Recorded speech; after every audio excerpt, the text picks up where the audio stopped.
అందరికీ నమస్తే, welcome back to our channel. ఈ రోజు మనతో గెస్ట్ గా ఉన్నారు పొలిటికల్ అనలిస్ట్ శ్రీలీల గారు. మేడం నమస్తే.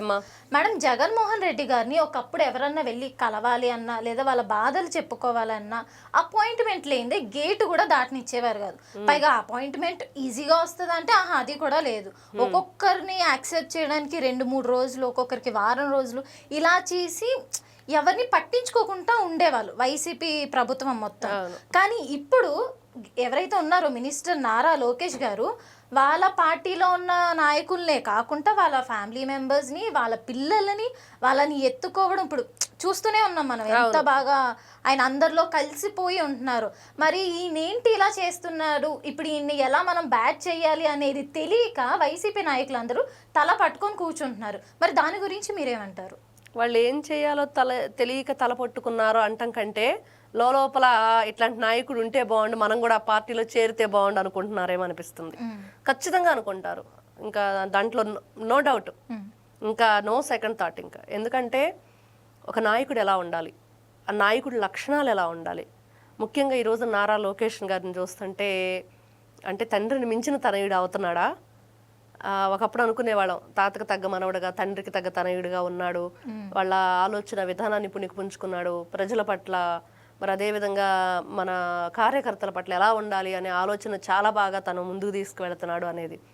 ఫస్ట్లో మాట్లాడటం చేత కాదని, తెలుగు రాదని అంటే తనని చాలా రకాలుగా అవహేళన చేశారు, చాలా చాలా దారుణంగా మాట్లాడారు. అంటే తగిలే రాళ్ళని పునాదిగా చేసుకొని ఎలా ఎదిగాడు, పప్పు అంటే నిప్పులాగా ఈ రోజున కాల్చే నిప్పు కణంలాగా ఏ విధంగా మారాడు. కానీ ఇప్పుడు ఆయన మాట్లాడుతుంటే వైసీపీ వాళ్ళు సమాధానం కూడా చెప్పలేనంత ఉన్నారు. అంటే అసలు ఒకప్పుడు ఏ మాటలు అయితే రావన్నారో ఈ రోజున అదే నోరు అడుగుతున్న ఏదైతే క్వశ్చన్స్కి ఆన్సర్ కూడా లేదు వాళ్ళ దగ్గర. ఖచ్చితంగా ఎందుకు అంటే ఏదైనా సరే తక్కువ అంచనా వేయకూడదు, దేన్ని వేయకూడదు. ఈ రోజున నువ్వేదో ఏదో అధికారంలో ఉన్నావు ఎగిరెగిరి పడితే ఈ రోజున ఏంటి నీ పరిస్థితి, ఏం జరిగింది చూస్తున్నావు. కాలం ఎలా తిరిగి వచ్చింది, ఏం జరిగింది. మరి జగన్మోహన్ రెడ్డి గారి పరిస్థితి ఏంటి? వై నాట్ 175 అన్నాడు, వై నాట్ 175 ఎందుకు రాకూడదు అన్నాడు. ఎలా వచ్చిద్ది అన్నాడు యాంకరు. ఎందుకు రాకూడదు అన్నాడు. ఎలా వస్తుంది నిజంగా అడిగితే? ఆయన ఏదో మీడియా ముందు మాట్లాడటం కాదు, కానీ తనకు తాను ఆలోచించుకుంటే తను ఎలాంటి పరిపాలన కొనసాగించాడు, ఏ విధమైన ఆలోచన విధానాన్ని అవలంబించాడు, మరి ఎక్కడా కూడా ఎప్పుడు కూడా 10 మందిని కనీసం ఆయన కుర్చీ ఎదురుగా కుర్చీలు కూడా ఉండటానికి వీలేదు, నుంచోనే మాట్లాడాలి. మరి ఇక్కడ చూస్తే నారా లోకేష్ గారిని వాళ్ళంతా పిల్లల్ని ఎత్తుకోవటం కానివ్వండి, వాళ్ళ ఫ్యామిలీస్తో తను ఏ విధంగా మింగిల్ అయ్యారు, ఎంత గొప్పగా వాళ్ళందరితో వాళ్ళ ఇంట్లో పిల్లోళ్ళలాగా కలిసిపోయాడు. భోజనాలు ఏర్పాటు, వచ్చిన వాళ్ళు అందరికీ ఆడపడుచులకి పసుపు కుంకుమ ఇచ్చి పంపించటం, చీర పెట్టి పంపించటం, పిల్లలకు గిఫ్ట్లు ఇవ్వటం. అంటే నిజంగా ఇలాంటి హెల్దీ అట్మాస్ఫియర్ క్రియేట్ అవ్వాలంటే ఎప్పుడు కూడా రాజకీయాలని రాజకీయంగా చేయకూడదు. ఫస్ట్ అది గుర్తుపెట్టుకోవాలి. రాజకీయాన్ని రాజకీయంగా చేసేవాడు పార్టీలని, కులాలని, మతాలని అన్నింటినీ అడ్డం పెట్టుకుంటాడు. ఇక్కడ అన్నిటికీ అసలు అతీతంగా నారా లోకేష్ గారు చేసేది ఏదైతే ఉందో ఇది కరెక్ట్ వే, అలానే వెళ్ళాలి. ఏదైనా ఈ రోజున మనం చూసాం, భాస్కర్ అనే వైఎస్ఆర్సీపీ పార్టీ కార్యకర్త తండ్రికి మరి అనుకోని విధంగా యాక్సిడెంట్ జరిగిందని, అతని పరిస్థితి చాలా ఇబ్బందికరంగా ఉందని, మరి ట్రీట్మెంట్ చేయించాలంటే డబ్బులు కావాలని. మరి ఎవరా భాస్కర్ ఏంటి అంటే నారా లోకేష్ గారు నీచంగా ఆయన పుట్టుక గురించి కూడా మాట్లాడుతూ వాడు వీడని చెప్పి మాట్లాడిన వ్యక్తి, చాలా ఘోరంగా పోస్టులు పెట్టిన వ్యక్తి. మరి ఆ రోజు నువ్వు నన్ను అలా మాట్లాడావు, మరి నువ్వు అలా మాట్లాడిన వాడివి నీ తండ్రికి ఈ రోజు నేను ఎందుకు హెల్ప్ చేయాలని అనుకున్నారా నారా లోకేష్ గారు? వాళ్ళ YSRCP party social media within Jaganmohan Reddy గారితో సహా ఎవ్వరూ కూడా అతనికి హెల్ప్ చేయడానికి ముందుకు రాలేదు. మరి నారా లోకేష్ గారు తన చాలా చాలా విశాల హృదయంతో గొప్పగా నిజంగా అక్కడే ఆయన చాలా ఎత్తుకి ఎదిగిపోయాడు అనిపించింది. అంటే ఆలోచన విధానం పార్టీలకు అతీతంగా గుర్తుపెట్టుకోవాలి. జగన్మోహన్ రెడ్డి గారు నిజంగా ఇవన్నీ కూడా చెప్పుతో కొట్టినట్టే సమాధానాలు, ఇంకేం అవసరంలా, ఇవి చాలు. ఎవరిని ఏ విధంగా మనం ఎదుర్కోవాలంటే వాళ్ళు చేసిన చెడ్డ పనులకి మనం ఎదురు మంచి పనులు చేస్తే చాలు, అన్నిటికీ అదే సమాధానం చెప్పిద్ది. ఈ రోజున రెడ్ బుక్కా ఇంకోటా కాదు, నువ్వు చేసిన తప్పుడు పనులు ఏవైతే ఉన్నాయో, ఎవరి చేత చేయించావో, ఏ విధంగా తిట్టించావో, ఎంత నీచంగా పోస్టులు పెట్టించావో, ఈ రోజున ఆ వ్యక్తే ఏ నోటితో తిట్టాడో అదే నోటితో నారా లోకేష్ గారిని పొగుడుతున్నాడు చూడు, దట్ ఈజ్ లోకేష్. అది కావాలి ఎవరికైనా. మరి అంత గొప్పగా ట్రీట్మెంట్ చేయించడం, మరి అతన్ని ఏదైతే చావు అంచుల దాకా వెళ్ళిన వ్యక్తిని తిరిగి తీసుకురావటం ఎంత గొప్ప విషయం, ఎంత గొప్ప విషయం. మళ్ళీ ఎన్ని జన్మలెత్తిన జగన్మోహన్ రెడ్డి ఇలాంటి పనులు చేయగలుగుతాడా? ఎన్ని జన్మలెత్తిన వైఎస్ఆర్సీపీ పార్టీ వాళ్ళు ఇలా ఆలోచించగలుగుతారా? వాళ్ళ వల్ల అవుతుందా? అసలు కనీసం ఆలోచనలోనైనా ఆలోచించగలుగుతారా? అస్సలు మనం పొరపాటును కూడా వాళ్ళ ఆలోచనలో కూడా ఇలాంటిది వచ్చిద్ది అని చెప్పేసి మనం ఆలోచించలేం ఫస్ట్.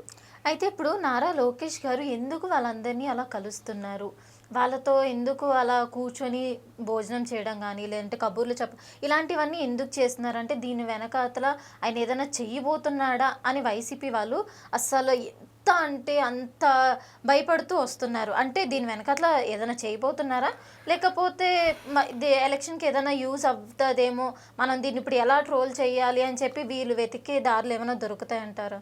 ఇక్కడ ఒకటేనమ్మా, ఏదైనా సరే మనం కక్షలతోనో కార్పణ్యాలతోనో భయంతోనో చేయలేంది ప్రేమతో చేయొచ్చు. ఏదైనా సరే ఎలాంటి వాళ్ళైనా సరే ఈ రోజున ఎవరైనా చిన్న చిన్న మిస్టేక్స్ చేయటం సహజం, సర్వసాధారణం. ఎవరైనా చేస్తారు, నువ్వు చేస్తాను నేను చేస్తాను, ఎవరో తగ్గట్టు వాళ్ళు తప్పులు చేస్తూ ఉంటారు. అవన్నీ పక్కన పెట్టేసి అసలు పర్ఫెక్ట్గా మన పర్సనల్ లైఫ్ ఏంటి, మన పొలిటికల్ లైఫ్ ఏంటి, మరి పర్సనల్ లైఫ్లో ఏం జరుగుతుంది, పొలిటికల్ లైఫ్లో ఏం జరుగుతుంది, ఆ మిస్టేక్స్ ఉంటే అవి ఎలా సరిదిద్దుకోవాలంటే ఈ విధంగా ఫ్యామిలీ పరంగా మూవ్ అయితే అందరికీ కూడా ఒక మంచి ఆలోచన విధానం ఏర్పడుతుంది, ఒక మంచి స్నేహభావం ఏర్పడుతుంది, ఒక మంచి బాండింగ్ ఉంటుంది అక్కడ. దానివల్ల ఎక్కడా కూడా తప్పు చేయాలనే ఆలోచన ఉండదు. వాళ్ళు ఈరోజు ఇంత మంచి నాయకుడు ఉన్నాడు మా కోసం, ఇంత గొప్పగా ఉండి మమ్మల్ని ముందుకు నడిపిస్తున్నప్పుడు మేము ఎందుకు తప్పు చేయాలి, వేరే ఆలోచన అసలు ఎలా వస్తుంది వాళ్ళకి? కాబట్టి వాళ్ళలో మంచి గుడ్ అట్మాస్ఫియర్ని కానివ్వండి, ఒక థింకింగ్ కానివ్వండి తీసుకురావాలంటే ఇలాంటి మంచి మంచి ఈ కార్యక్రమాలతో ముందుకు తీసుకువెళ్ళాలి. ప్రతి ఒక్కరూ కోరుకుంటారు ఫ్యామిలీలో గెట్ టుగెదర్ ఉంటుంది, కానీ ఈ విధంగా పొలిటికల్గా గెట్ టుగెదర్ అనేటప్పటికి అసలు ఎలా ఉంటుంది, అక్కడికి వెళ్తే ఏం జరుగుతుంది అంటే చాలా అసలు ఆ వీడియోలు మళ్ళీ మళ్ళీ చూడాలనిపిస్తుంది, మళ్ళీ మళ్ళీ చూడాలనిపిస్తుంది. చిన్నపిల్లలతో ఆయన ఉండే అదే నా జగన్ గారి దగ్గరికి వెళ్తే పాపం ఆయన కనీసం కూర్చోడానికి కుర్చీ కూడా ఉండదంట, ఎదురు ఎవరు కూర్చోడానికి వీల్లేదంట. మరి ఎంత వ్యత్యాసం ఉంది అసలు, పోల్చడానికి కూడా మనం అవి రెండు కూడా వర్సెస్ పెట్టలేము ఎక్కడా కూడా వీళ్ళిద్దరికి. ఎందుకంటే దేనికైనా ఒక సమవుజ్జి ఉండాలంటారు, కాబట్టి ఆ సమవుజ్జి అనేది లేదు. నారా లోకేష్ గారితో పోల్చుకోవటం అనేది అసాధ్యం, అసంభవం. కాబట్టి ఏదైనా ఒక నాయకుడు ఎలా ఉండాలి అంటే నారా లోకేష్ గారు లాగా ఉండాలి అని చూపించగలిగే వ్యక్తిలాగా ఈ రోజున తనని తాను సరిదిద్దుకుంటూ సరి చేసుకుంటూ ఎదుటి వాళ్ళకి ఏం కావాలో చూసుకుంటూ వచ్చాడు. అప్పుడే కదా ఒక గొప్ప లీడర్ అవుతాడు.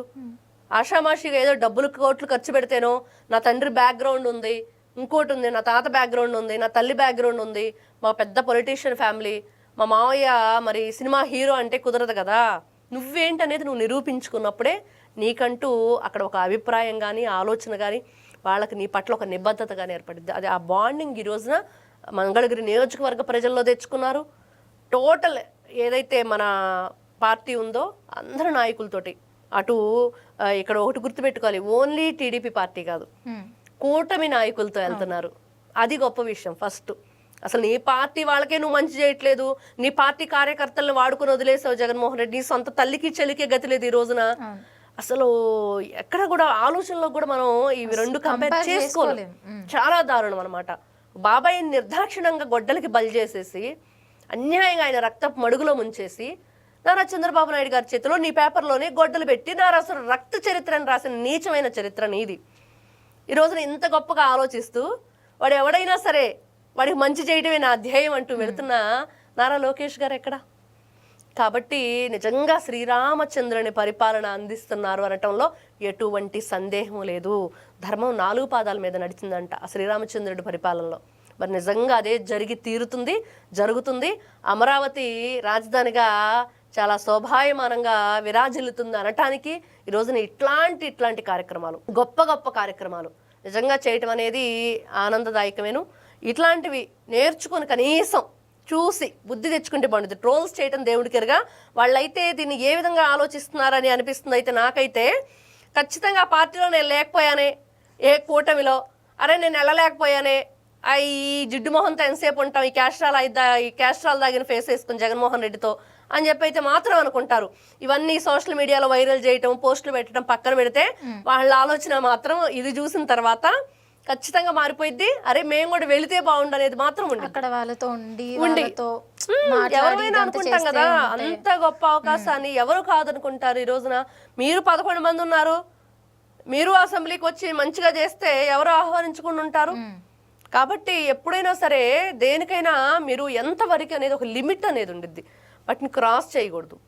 ఈ రోజున ఎక్కడ మీకు పొలం గట్టు తగాదాలు కాదు, ఇంటి దగ్గర గోడ తగాదాలతో కాదు, లేకపోతే ఇంకోటి కాదు, ఎక్కడ ఎవరికి ఎటువంటి సంబంధం లేదు. కేవలం పొలిటికల్గా మీరు ముందుకు వెళుతున్నారు. దాంట్లోకి ఇట్లా కక్షలు కార్పణ్యాలు తెచ్చుకొని అనవసరంగా అంటే కుండెడు పాలల్లో ఒక విషపు చుక్క చాలన్నట్లుగా ఈ రోజున రాష్ట్రంలో ఎంత బాగుంటే అప్పుడప్పుడు విషపు చుక్కలు లాంటి వీళ్ళ ఆలోచనలు మరి చాలా గందరగోళాన్ని సృష్టిస్తున్నాయి. అవన్నీ కూడా ఎవరైతే వాటికి హెల్ప్ అవుతున్నారో వాళ్ళు కూడా ఆలోచించుకోవాలి. మన రాష్ట్రం, మన పిల్లల భవిష్యత్తు కాబట్టి మంచి వైపు మనం అడుగులు వేద్దామని ఆలోచిస్తే మరి ఇలాంటివి జరగకుండా ఉంటాయి. మరి వాళ్ళు కూడా రేపో మాపో ఇలాంటి కార్యక్రమాల్లో పార్టిసిపేట్ చేసే అవకాశం వచ్చింది. Thank you ma'am. నమస్తే అమ్మా.